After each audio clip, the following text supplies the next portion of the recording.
Sometimes you need a coach or a boss or someone to just blow up on you where it humbles you and resets you to recognize that what you're doing is not working. Welcome back to the Juiced Up Pod here. I recognize that it's been a while since we've done our introductions, and so we're going to kind of get back on that just to kind of recap what we talked about in the videos. Today was a good episode. We kind of pulled from our last episode. We kind of just split the two in half, and we expanded a little bit upon specialized equipment, talked a little bit about clickbaity trainers and kind of what to be weary of when you're looking for inspiration for your training or your athletes' training. We also talked about hard styles of coaching. We referenced Tom Izzo and his press conference that kind of took the media by storm and take our unpopular opinion on it. We also went on to talk about from that press conference if athletes in today's generation have changed. Have we become more soft? Is it true that you can't really blame players anymore? Do players have less accountability? And then lastly, we kind of just wrapped everything together with the problem with analytics. I made a post on my personal Instagram page about showcases and how they don't really have a whole lot of merit as much as I think that the baseball world makes it out to be. So we kind of related that into this episode as well. This is a very practical podcast, and we hope that you can get a lot out of this. And we hope that you've actually been enjoying this journey as well. We're looking to start to bring more guests on as well as we kind of continue. So if you ever have any recommendations of who you'd like to see on the Juiced Up Pod, please feel free to reach out. And with that, let's get juiced. All right, so where are we leading to next? What we got?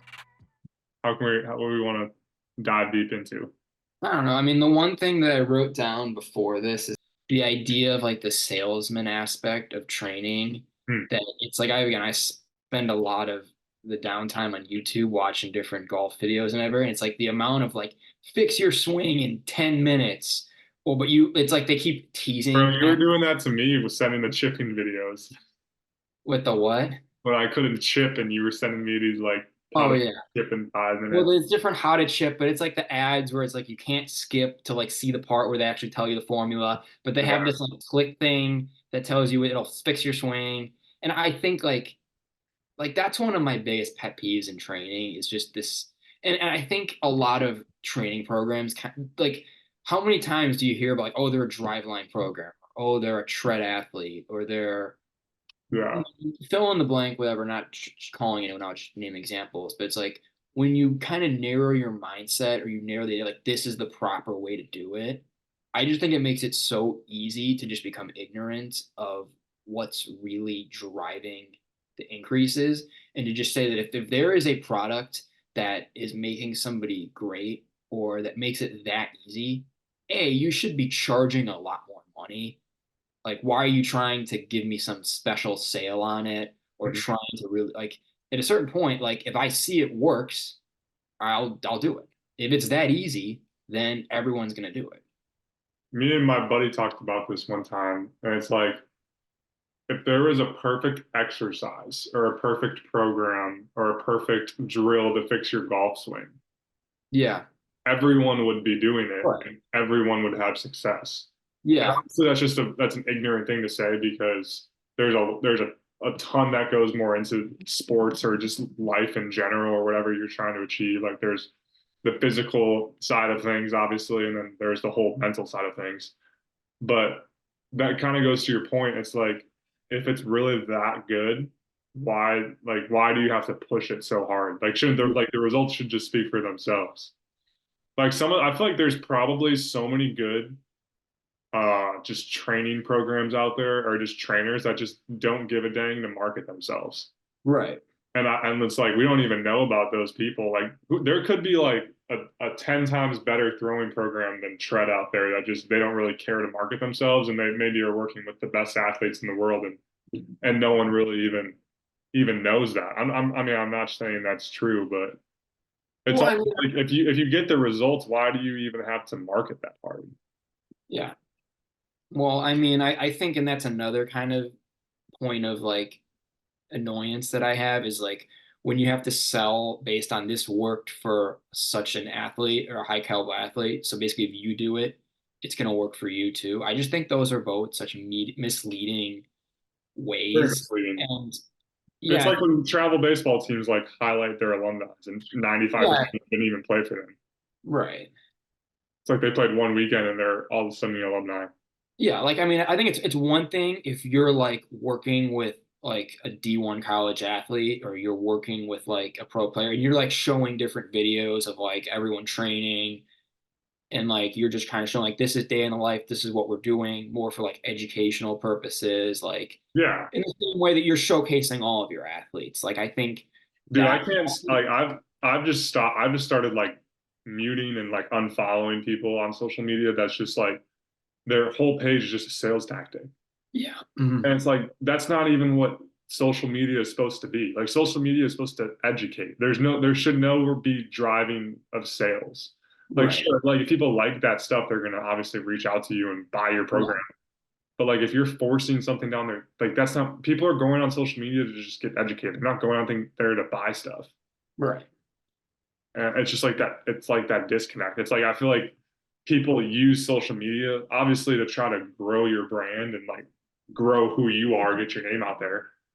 But like you can tell so easily who's just on there to try to sell things and who's on there to just because they enjoy posting and are passionate about what they do. Yeah. But I think another part like that, and I'm wondering if you can speak to this a little bit with some of your athletes and everything, but like I always found it like very off-putting when like coaches would get like frustrated in like lessons and like when you're trying to fix somebody's swing, you're trying to and it's almost like, oh, there's an easy fix, or you just have to do this, or you just have to, like I thought like it's almost like okay, if it was that easy of a fix for me to do, yeah, they're not going to hire um, you. Like yeah, that's why you're there. yeah. No, So if I you get just that tell for me sure. one thing that fixes everything, then what are you doing working with me? Why aren't you just broadcasting this to the world that Right. this is how you have success? That there's a certain element that each athlete is different. Everyone has their own way of thinking, their way of moving that they need to adjust, and it takes time. And that's what coaching is for, is to be able to kind of point people in the right direction. Yeah. I mean, I get the frustration though, dude. Like, and I feel like it kind of just goes back to the generation of kids these days. It's like, dude, some kids just do not listen. And like you can show Yeah. them the most simplest thing. And that's when I get frustrated is when you're Right. showing them something continually. And then Yeah. it just comes down to the fact like, okay, are you listening? Like there's one thing if I'm not explaining something properly, but if it's something as simple as like, even if you're just teaching a hitting lesson and you're telling them instead of going this way to go this way, and they Yeah. continually go this way, it's like, and snap hooking balls pull side. It's like, Yeah. okay, when are you going to actually make the adjustment? You know? So there's a fine line with that. But no, I get what you mean. Where it's like, if the coach is blowing up on you, like, why are you even, like, they're paying you money to educate them. It's not going to be a simple fix. Oh, it absolutely goes both ways because I mean, where I'm more emphasizing the point of the coach not being able to work to the athlete's need and Yeah. thus saying, "Oh, well, if you're not doing this thing, you're not going to fix your swing, so you're uncoachable. Therefore, my hands are absolved." Yeah. My But from the response to athlete, that, it would just be yeah, like, well, then, buddy, why are you coaching me? Because if you're that knowledgeable, you should still be playing. Like, you I mean, you think about it realistically, like 95, like every coach that's coaching for the most part was told they suck at some point and they can no longer play. So it's like it's not like Derek Jeter's out there giving hitting lessons. Like Derek Jeter's pretty comfortable. Like yeah, usually the hitting lesson coaches are coaches that didn't play the game at all or got told at like 17 years old you suck and then just still love the game. So now Mhm. they're teaching Yeah, everybody how to hit. yeah. Did you see Tom Izzo's rant this week? No. So it's interesting. It's worth a watch. I don't know if we clip it or anything, but he basically went off in like a press conference that it was the equivalent that you've had a coach that's basically you lose by a bunch, the effort's terrible, and he basically came out and said that was terrible effort, that wasn't Spartan basketball, that wasn't everything. Tom But he said Izzo saying this or he's referencing he's someone? he's he's saying this, and he's like, but it's all my fault. It's never the player's fault. Uh, And he was going at the point that you can't criticize players anymore because everyone's soft. That was kind of what was implied. isn't But that, didn't she send me an article back then? probably, I mean, I think It is true though, dude. Like you can't like you tell a kid that like they have no pop, it's like they start crying. there is an element to life where you need sometimes a coach or a boss or someone to just blow up on you, Hmm. where it just kind of humbles you and resets you to say that, okay, what I'm doing isn't working, that I need to have a better effort. And obviously, I think as a coach, you need to kind of use those outbursts per se Hmm. sparingly. That if you're getting on your team every single day for that sort in that sort of way, the message is just going to wear out and you're going to lose your team. But if it's in a sense that like I don't know, and like I mean, that's why that this is a good conversation. Let's think about this as an athlete, because I have my answer. Did you respect the coaches more that blew up on you, or when you lost by like 30 and you could just see the sense of defeat in them, and they didn't necessarily didn't blow up on you, but like you could just tell they were just defeated. You know what I'm asking? You know what I'm saying? I think so. I don't have a good answer to that question. I See, mean, for me, it's like I I want to don't let me hear know. yours first. I'll cop out. Let me hear yours. I feel like I've been like there's a time and a place to get blown up, but I feel like the moments that I remember the most as an athlete are just like those moments where it's just like the coach like almost didn't have anything to say. It's like the loss was like good like big enough where it's Yeah, like there was no like punishment, there was no you guys suck, you guys are effing terrible, like none of that. It was just more of yeah, just I see your point. Yeah. I don't know how to describe it, but it's just like that feeling Well, of it's like, yeah, okay, you we said let it it. well. Losing's enough of a punishment. That if you can't look up the scoreboard and see 15 to nothing, and if you're coming away laughing and smiling and talking to the girls in the stands like you just won 15 and one, like that's an element for a coach where I have no sympathy for the Yeah, players. Let's be like, you guys need to have a little bit of pride in what you're playing for. And like, because I mean, that I was always that way. Like, I played on a bunch of teams growing up that were not necessarily competitive, so I kind of learned like you have to have that disappointment and that resiliency yeah, where you can't get accustomed to it, but you have to expect better and just expect that it's going to happen sometimes. Because when you ask that, I almost lean the first way because when you say that you see that they're defeated, that's almost where if you're as a coach, if you're just like if it's like a disappointment in your players, that's almost where it's like if you're just I mean, it's an exhausting process going through a game, going through all of that. But if at the end of the day, if you're just so disappointed at your players, even if you're not blowing up, I think that's sort of the same thing. I think what you were describing more is you can tell that the loss hurt them just as much as the players, where you yeah, kind of know there was that shared, like, we had the goal in mind and we didn't execute. My job here is to make sure that we do. And that was what Izzo was trying to say, whereas that at the end of the day, he's the one that gets paid all the money. He's the one that everyone looks to the responsibility and they're going to blame him if the team does bad. So he's saying that it's on me. yeah. And It's I never, think that just like sometimes after like tough losses, it's like coaches almost just they turn into like this motivational speech that's like yeah, they just tune out at that point. It's like you just got steamrolled by 20 and you're gonna turn this into a motivational speech. That's kind of what I was talking about where it's like I don't really remember the blow ups. I remember just like the yeah, tough like losses where you're just kind of sitting there and you know that like it was an embarrassment and you just let every single person around you down. Like those yeah, are the ones that I remember rather than just like coach blowing up on us and making us run after we lost to Prairie State, you know? yeah. I mean, yeah, because there's all sorts of ways to go about it. Because at the I end of mean, the day, you and I were at least me when we started coaching together, I was definitely the blow up guy. yeah, And then I think like as the more and more I like kind of matured, it was kind of just like if this is on you guys, you know, like if you don't feel that sense of defeat that I feel as a coach, like we're not going to really get that. We're not going to really get far as a team, you know?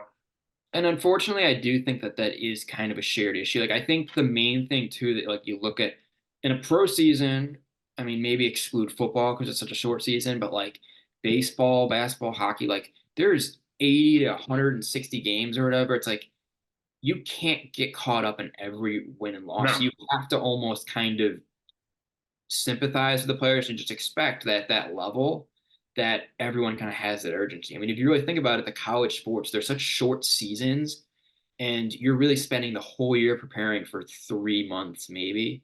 And if you fail in those 3 months, that's what you're sitting with for the next 9 months. So I think almost sometimes that urgency, I think from the coaches, it almost comes out in the sense that it's like you're almost blaming the players because you feel like as a coach, it's your job, you're doing all this preparation, and that because the players aren't executing whatever that means, then it's either it's their responsibility because they're not caring as much. But then when you're deflecting like that, it's almost implying when you imply that your players don't care as much as they you don't. It's I've kind of found in those situations, well, the players aren't going to care because Right. They don't they've respect it. got, yeah, they don't have any reason to go out and play to try and prove the coach right or anything. So Yeah. it's a tough dynamic, and I think it I'll have to applies. look at that clip. I don't think I've seen that.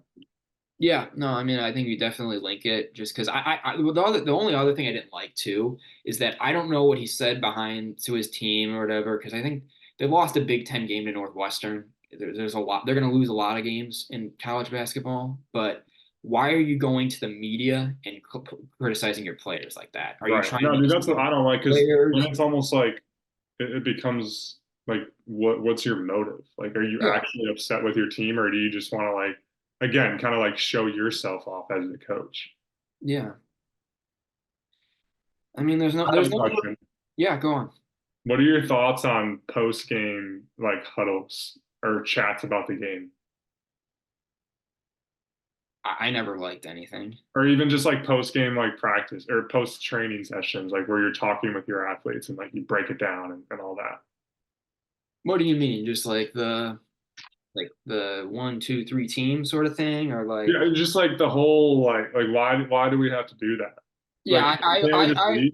practice wise, it was very much go in, get your business done, get out of there. Yeah, We don't need and to it's like continue why do we anything. have We'll to say convene when it's we not win a true? game. We'll convene and that sort of thing. Like I almost feel like too, like the best way to handle failure in life too is when something happens, give it a little bit of time and then kind of reflect on it. If you're just like, and that's the thing, like the post game That's talk, how I you know, am, take the man. Like I think knees. I'd much rather talk about it. Like I feel like football does it right. I don't know what they do after. I never played football, but I know Yeah, what they did after a game. But like they wait a couple days till they watch film. It's not like they're watching film the day after. yeah, And then baseball, it's like down the right field line. Let's talk about the game that just happened 30 seconds ago. yeah. And I It's like mean, you're like, kind of caught in the heat of the emotions. yeah. I mean, I think too. I mean, you don't. I mean, I think as a coach, you owe it to your players to kind of let that emotions kind of ride out. Where if, yeah, if it's something like an effort thing or players are disrespecting you, and I mean, I say disrespecting like the players are the ones acting up, not like they're like going against the bad coach or whatever. Right. But when you have a sometimes you have a situation that calls for some emotion. But overall, it's an everyday thing, it just gets stale. And then especially when you're on like a losing team, you're just kind of accustomed to the shucks, we lost. Let's go do better tomorrow. Yeah. Like, it doesn't do anything. No, that's like again, it's kind of like why? It's like, okay, we lost by 10. Like, what do we really need to talk about? Yeah. Because it's like the thing is like in that moment as a player, is anything that's said by the coach really gonna click No. in that moment? No, it's not. Like maybe the day after or the next or like a couple days after when things have kind of sunk in a little bit. But like if I just went 0 for 6 with 6 strikeouts, like the Yeah. last thing I need from my hitting coach is to be like, hey, we'll get him tomorrow. It's like, no, bro, I just freaking sucked and I went 0 for 6 Yeah. with 6 strikeouts. Like, Which it's funny you say that too, because the second to last thing that I want to say is here's everything you did wrong. We can fix this and this and this right. yeah, I feel like it almost should be just don't say anything. Just acknowledge like it's day two. And then what I always felt best as a player is recognizing the coaches are a resource. So if I know that if I go 0 for 6 with 6 strikeouts, I know I'm not doing something right. So I kind of got to ask for help. yeah. And that's That's a kind of lot. what, Have you ever gone 0 for 6 with 6 strikeouts? oh, I had some days, man. I think I the would, worst I ever did was 0 for 5 with 5 strikeouts. I don't Or like know. maybe I've had 0 for 6 with 5 Ks and like a pop out or something. I don't know if I've ever gone more than like 0 for 3 with 3 strikeouts or like 0 for 3 with a walk and 3 really bad at bats. But like, Actually, I think the worst I did, I remember it was opening weekend. It was like because it was like a 16 inning game. I think I was 0 for 8 with six or 0 for 7 with 6 strikeouts, and then I tried to bunt my seventh at bat, and I bunted Yeah. a double play. What a day. Yeah, that was a tough one. Yeah, you But know what's funny is that I don't remember any of my bad stat lines from I'm 18 months removed. So it's like all those days where I'd like you didn't get want sit it. all You depressed. didn't want it enough. Like, what? You didn't want it enough.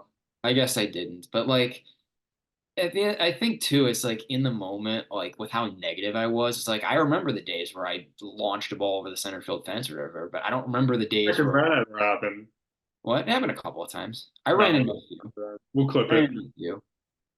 We'll clip it. But no, it's like I you have bad and you have average hitting days, but it's like you even have like if I looked at the box scores of every game I played, like I might be able to remember some of the at bats, but it's like M. Maynard ground ball to second. M. Maynard pop out to shortstop. Like I don't remember every single out. M. Maynard home run to right field. I remember that. There you go.